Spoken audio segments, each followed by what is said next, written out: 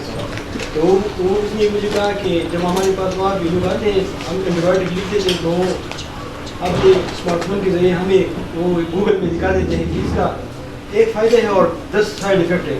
تو کیا یہ میرے لیے کھانا بہتر ہے کہ نہیں؟ تو ہم اس کے لیے اس کی جاب دینے میں خاص رہتے ہیں. تو وہاں پہ لوگ اس کے خلاف ہے سینٹ پیٹربرگ میں کہ یہ اینٹی بایوٹک خطرناک ہے. یار ان لوگوں میں شعور ہے, ان لوگوں میں شعور ٹھیک ہے نا, وہ لوگ پڑھتے ہیں. ان کو تو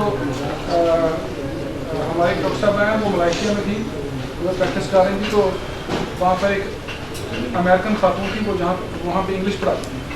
تو ہمارے پتہ کیا رواج ہے, ہم پوری بناتے ہیں مریض کے منہ میں ڈالتے ہیں, ٹھیک ہے. تو وہ کہتی ہیں کہ ایک انڈین ڈاکٹر تھا جس کے پاس کام کرتی تھی, تو انہوں نے دوائی لکھی, کہتے میں نے پوری بنائی, میں نے کہا اوپن یور ماؤتھ. تو کیسے اس نے ہاتھ سے لکھا, کہتے why should I open my mouth, first tell me what is the diagnosis. کیسے منہ میں کھولوں, آپ کیا ڈال رہے ہیں میرے منہ میں, ڈائگنوسس تو بتاؤ کہ میں ڈائگنوز کیا کیا. تو یہ رویے ہیں ان قوموں کے. ہمارے تو یقین کریں میں بڑے دکھ سے ایک بات کروں گا کہ تعلیم یافتہ جو کم ہے, تعلیم زدہ بہت ہے. بڑے بڑے مینیجر, بڑے بڑے ڈپٹی کمشنر جا کے دوائیاں کھاتے ہیں, ان کو یہ پتہ بھی نہیں ہے ہم کھا کیا رہے ہیں. یا اللہ کے بندے, تم نے اتنی زیادہ تعلیم دی ہے, کچھ پڑھا بھی ہے, اس کا لیفلیٹ ہی پڑھ لو ادھر سے, یہ تمہارے ساتھ کیا کرنے والا ہے. تو ایک مریض ہمارے پاس آیا, ہارٹ کی کوئی دوائی کھا رہا تھا, اس کو میں دوائی دے رہا تھا, اس کو نیند نہیں آ رہی تھی. اب میں نے سوچا بھی میں اس کو دوائی تو ٹھیک دے رہا ہوں, اس کو نیند کیوں نہیں آ رہی. پوٹینسی بل کے دیکھی, سارے کام کر کے دیکھے, بندہ میرا بڑا کلوز فرینڈ بھی ہے. تو میں نے کہا یار تم نا وہ اپنے دوائیاں لاؤ دل کی جو تم کھا رہے ہو. اس نے دل کی دوائی بتائی کوئی, میں نے اس کا سارٹ ہم نے دیکھا, فارماکولوجی کی بک میں اس کی دیکھی چیزیں, تو میں نے یہ دیکھا کہ وہ دوائی کا پہلا جو سائڈ افیکٹ ہے, ایڈورس افیکٹ جو اس دوائی کا, وہ انسومنیا تھا. میں نے کہا یار تم ایسا کرو, یہ دوائی لے جاؤ اپنے کارڈیولوجسٹ کے پاس, کو یا اس دوائی کو تبدیل کر دو, اس دوا کی وجہ سے مجھے نیند نہیں آ رہی. کہتے جب میں نے جا کے کارڈیولوجسٹ کو بتایا کہ اس دوا کی وجہ سے مجھے نیند نہیں آ رہی, کہتا تمہیں کس نے کہا, کہتا مجھے ہومیوپیتھک ڈاکٹر نے بتایا کہ اس دوا کی وجہ سے تمہیں نیند نہیں آ رہی. آپ ان کی دواؤں کو بھی سمجھیں اس کے اندر کیا ہے. یقین کریں اس وقت نان سینس, اور ہم پروو کر سکتے ہیں, الزام نہیں لگا رہے, ہم سائنٹیفکلی پروو کر سکتے ہیں کہ تمام پریسکرپشن جو ہے اس میں جو فارماکولوجیکل کمپیٹیبلٹی نہیں ہوتی. یہ ہمارے پیچھے لگے ہوئے, ڈاکٹر صاحب کہہ رہے تھے 2-4 ملک میں ان کے خلاف کیس کریں گے, ہمارے پیچھے سے اتر جائیں گے. نہیں بھائی تم لوگ کیا کر رہے ہو. امریکہ کے اندر ایک دفعہ ہڑتال ہوئی, تو ینگ ڈاکٹرز نے ہڑتال کر دی جیسے ہمارے کر رہے ہیں. تو ان دنوں میں survey report I world health organization کی, انہوں نے کہا کہ جس مہینے ینگ ڈاکٹر ہڑتال پر تھے شرح اموات کم ہو گئی. کون بھی ریکارڈ چھوڑے بھائی, کرتے کیا, کچھ بھی نہیں کرتے, دوائی دے رہے ہیں. اور میں یقین کریں ان کا جا کے بیہیویئر ہاسپٹلوں میں دیکھیں دل دکھتا ہے.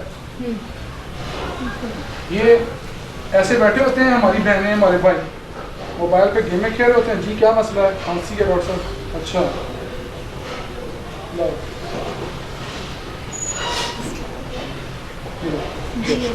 واٹ از دس. آپ ڈاکٹر ہیں, آپ کا موبائل کلینک میں سائلنٹ ہونا چاہیے, آپ اس کو بند کر دیں, رکھ دیں. پیشنٹ آپ کی رسپانسبلٹی ہے, اس کو پورا ٹائم دیں. میں تو نہیں دیکھتا وہ لوگ ٹائم دیتے ہیں, اور وہ ڈاکٹر صاحب جو ہیں وہ جا رہی ہیں, گاؤن پہنا ہوا ہے, ادھر موبائل پکڑو, اپنے گانے سن رہی ہیں, وہ لیڈ لگائی ہے اور جا رہی ہے. یہ کیا ہے, یہ ہمارے اب صحت کا ہمارا ٹریٹمنٹ کرنے لگے. اور جتنے بھی اب امیر گھروں سے پڑھ کے آ رہے ہیں سیلف فائنانس پہ, وہ ہمارے ڈاکٹر بن رہے ہیں. ایک دوسرے کو پوچھ کے دوائی لیتے ہیں, کیا لیتے ہیں, ایسے ہی. اور وہ بڑے وہ جو نا خوش ہوتے ہیں کہ جی ہم بڑے کوئی